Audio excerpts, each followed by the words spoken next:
Alors bonjour et bienvenue à cette nouvelle capsule express. Mon nom est Maxime Pronovo, président de chez Studio Graphique. Aujourd'hui, je veux vous parler de comment augmenter l'efficacité de vos ventes pour votre entreprise.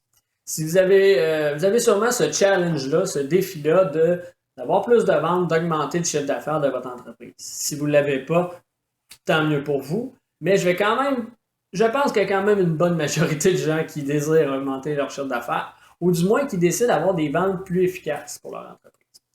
J'aimerais ça vous dire que j'ai comme plusieurs personnes sur le web des stratégies qui vous donnent, par exemple, l'efficacité de vos ventes vont augmenter de 300% en claquant des doigts ou faites ce petit détail-là et vous aurez 10 fois plus de ventes.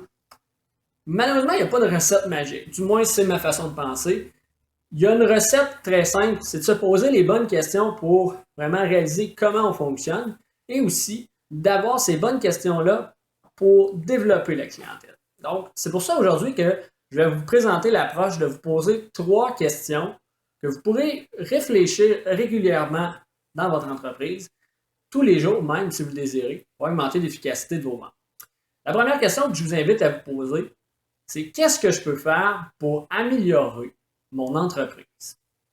Imaginez que vous vous posez cette question-là peut-être une fois par année lors de la rencontre de planification stratégique ou aux 3 mois lorsque vous recevez le bilan comptable et là vous dites OK, les chiffres d'affaires ont descendu un petit peu. Qu'est-ce qu'on peut faire pour améliorer? Et si vous prenez le temps, une fois par jour, une fois par semaine, selon votre choix, de vous poser cette question-là. Qu'est-ce que je peux faire pour améliorer mon entreprise? Pas nécessairement tout le temps au niveau des ventes, mais de dire, est-ce que je pourrais améliorer mon service à la clientèle? Est-ce que je pourrais améliorer la façon que j'aborde les clients? Est-ce que je pourrais améliorer mon graphisme web, mon graphisme imprimé? Est-ce que je pourrais améliorer tel aspect? Vous allez toujours réfléchir à chaque jour sur une façon d'améliorer votre entreprise. Je vous prends le parallèle d'un athlète olympique.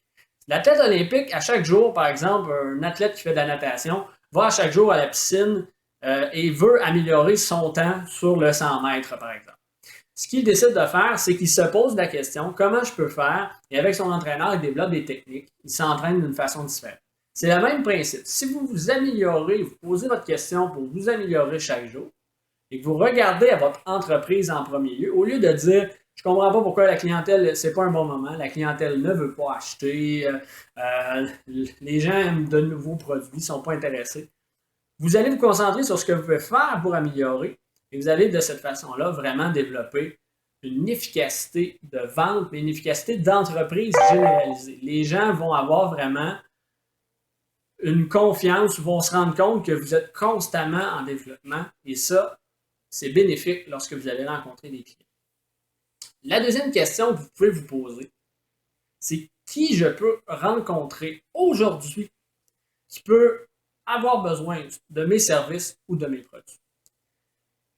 Vous posez peut-être déjà cette question-là à un certain moment où quand les vendeurs viennent vous voir, disent, on n'a plus nécessairement de clientèle ici, qui tu penses qu'on devrait aller viser, ainsi de suite, dans vos rencontres de vente, ou une fois de temps en temps quand il y a une petite baisse de chiffre d'affaires.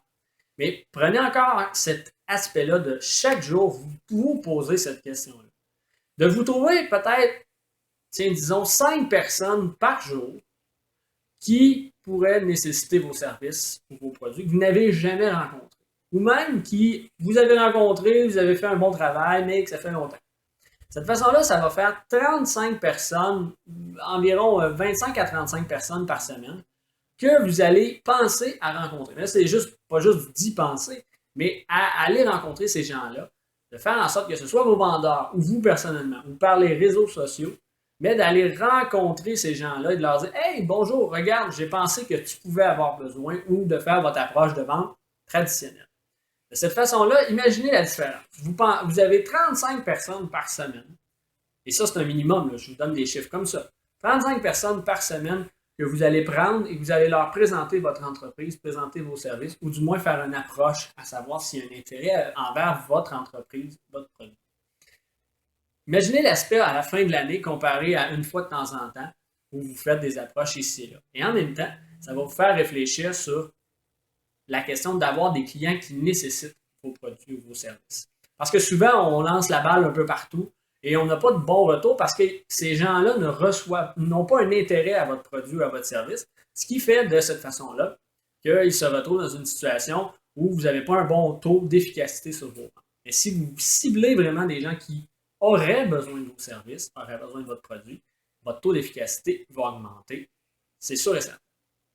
La troisième question que vous pouvez vous poser, c'est qu'est-ce que je peux faire pour rendre mes clients plus heureux?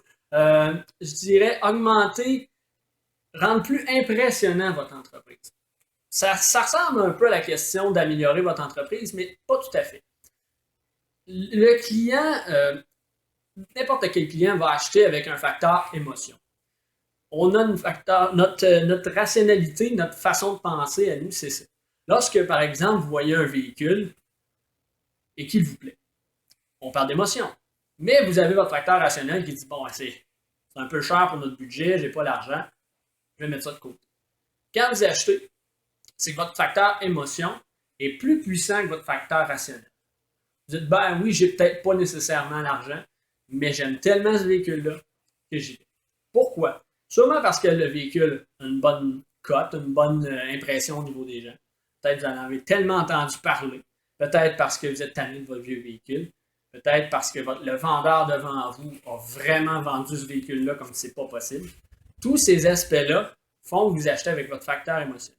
Donc, si à chaque jour, vous posez la question, comment vous pouvez rendre l'expérience client du moment où vous appelez, où vous rencontrez cette personne-là pour la première fois, jusqu'à votre bon client que ça fait 25 ans qu'il est en affaires avec vous, que vous puissiez développer vraiment à chaque étape du processus de vente et de relation client, à être plus impressionnant, à être plus fort dans votre approche, vous allez vraiment vous démarquer des autres entreprises qui, eux, ne réfléchissent pas à ces aspects-là. Vous allez donc avoir vraiment une approche client beaucoup plus personnalisée, beaucoup plus efficace, et les gens vont remarquer ça. Et ils vont donc dire, ben, effectivement, cette entreprise-là mérite que je continue à leur faire confiance parce que je sais qu'ils ont intérêt de me rendre encore plus à l'aise et de vouloir encore plus m'aider en tant qu'entreprise. Si vous posez ces trois questions-là, je vous invite à le faire le test, à vous poser ces questions-là. Le mieux, une fois par jour, au moins une fois par semaine, une fois de temps en temps si vous n'avez pas le temps. Mais je vous le dis, de mettre ces questions-là en avant-plan régulièrement vont vous permettre de développer votre entreprise, développer vos ventes de façon efficace et exponentielle. Je ne peux pas vous garantir un pourcentage comme certaines stratégies le font sur le web, mais je peux vous garantir que vous allez développer vraiment une efficacité au niveau de vos ventes. Donc, c'est tout pour cette capsule d'aujourd'hui. Je vous souhaite une bonne fin de journée et je vous retrouve très bientôt pour une prochaine capsule.